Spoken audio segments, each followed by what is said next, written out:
Bom dia, meus queridos. Sexta-feira, 31 de março de 2023. Hoje temos o nosso estudo adicional, que sempre traz, na parte de sexta-feira, na lição, alguns textos do Espírito de Profecia e algumas perguntas para consideração dentro do tema que estudamos durante a semana. Vamos então às perguntas. A primeira delas diz assim: por que Apocalipse 12 é uma introdução adequada para as três mensagens angélicas, especialmente tendo em vista o conflito iminente no tempo do fim? Ora, é sim uma introdução adequada, porque é no capítulo 12 que nós encontramos o pano de fundo do grande conflito em que todos nós estamos envolvidos. Não existe campo neutro nessa batalha. Somos remanescentes, escolhidos para alertar um mundo que perece em trevas. Daí a importância do estudo de Apocalipse capítulo 12. A segunda pergunta: Apocalipse 12 é reconfortante para você nas provas que enfrenta no dia a dia? Sim, porque nós podemos perceber que é revelado no capítulo 12 o grande conflito em que todos estamos inseridos, mas também no capítulo 12 é reafirmada a vitória de Cristo. E uma vitória que é estendida a nós, porque podemos ser mais do que vencedores na medida em que confiarmos no que Cristo fez e nos apropriarmos das bênçãos que Ele destina para cada um de seus filhos. Nós seremos vencedores pelo testemunho que iremos dar do que Cristo fez e do que Ele tem feito em nossas vidas. E a terceira e última pergunta diz assim: alguns acreditam que nossas ações são em parte determinadas pela hereditariedade e pelo meio em que a pessoa é criada, no meio que ela vive. Você concorda?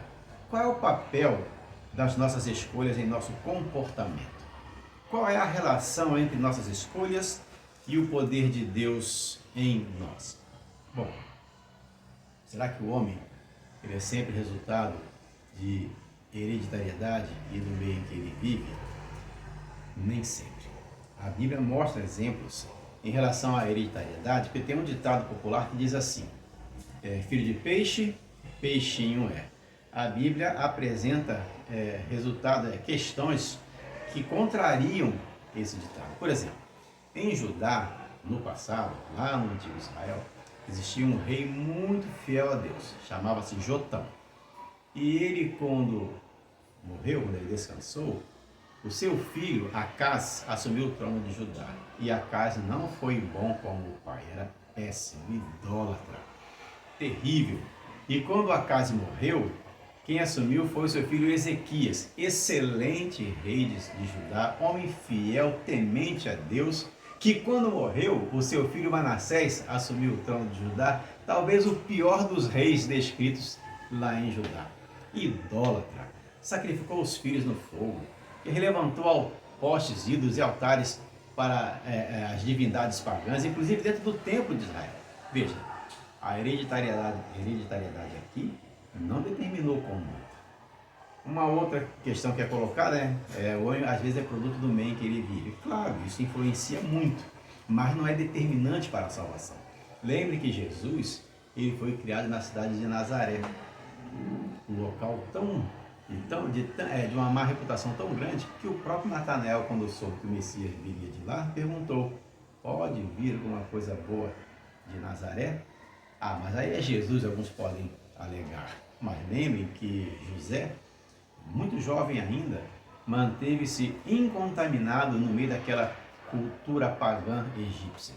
Daniel e seus três amigos, jovens ainda quando foram para a Babilônia, foram fiéis ao Senhor Deus, permaneceram íntegros, mesmo tendo à sua volta toda aquela cultura idólatra que influenciava a mente de muitas pessoas na época. Então, terminando, nós temos um chamado, sim, e está em Filipenses capítulo 2, no verso 15, eu gosto de ler essa passagem muitas vezes, que diz assim: para mim e para você, para que vos torneis irrepreensíveis e sinceros, filhos de Deus inculpáveis no meio de uma geração pervertida e corrupta, na qual resplandeceis como luzeiros no mundo. Jesus nos chama para sermos sal da terra e luz do mundo. Mesmo nossos erros e falhas, eles devem se tornar cada vez menos frequentes, cada vez mais perto de Cristo, iremos vencer as tendências para o mal. Que Deus nos abençoe e tenham uma ótima sexta-feira.